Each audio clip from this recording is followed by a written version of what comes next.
Well, the Israeli military say one soldier has been killed and another has been injured after Hezbollah attack near the northern community of Malkia. And that brings the total number of Israeli soldiers killed in a week to 3. On Wednesday, Hezbollah announced the death of 2 of its fighters following an Israeli strike on the border village of Odaisi. Zeina Khodr is joining us now live from Marjayoun in southern Lebanon. So 3 Israeli soldiers killed in 4 days. What's the latest, Zeina?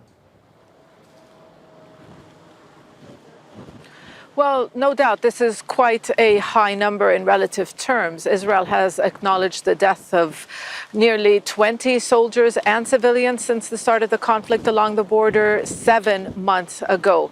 Hezbollah's attacks have become more lethal in recent days and weeks. First of all, it's been changing its strategy, its military strategy, adapting a new operational strategy, using more advanced weapons, particularly armed drones and missiles. And some of those missiles and some of those armed drones are not, shot down by Israel's air defense system, and they do reach their targets. So you have military tactics changing. Also, Hezbollah's intelligence gathering operations improving in recent weeks. But also, this is about sending political and military messages to Israel, and very much linked to the war on Gaza. This front was opened, Hezbollah opened up this front because of the war on Gaza, because it wanted to help relieve pressure on its ally Hamas. Now, last week, towards the end of last week and over the weekend, we saw a decline in military activity because there were reports of progress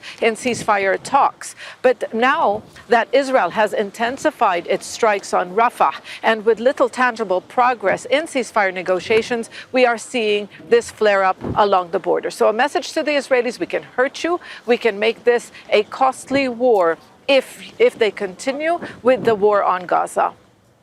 Zeina, put this into context for us, because obviously a lot of focus is on Gaza and also on the West Bank, but nevertheless this conflict on the northern border is significant. How do you see it playing into the wider conflict, and do you expect it to escalate?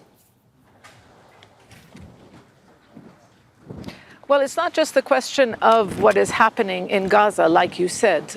Israel is making it clear time and time again that it will not accept Hezbollah forces to remain along the border. They're not going to accept the status quo that prevailed before October 7. And they've repeatedly said that they're ready to use force to push the Lebanese armed group from the border, in line with UN Resolution 1701.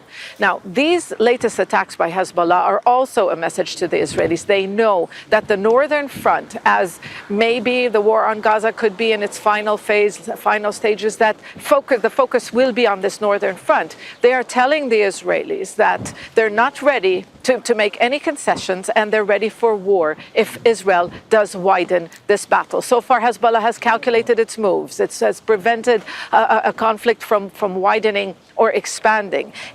Just a short while ago, an apparent Israeli drone strike killed yet more Hezbollah fighters. But it is saying, we are ready if you do widen this conflict. And it's also saying that it's not accepting or rejecting the proposals put forth by Western nations to end the conflict. Zeina, thank you very much indeed. That's Zeina Khodr talking to us from southern Lebanon.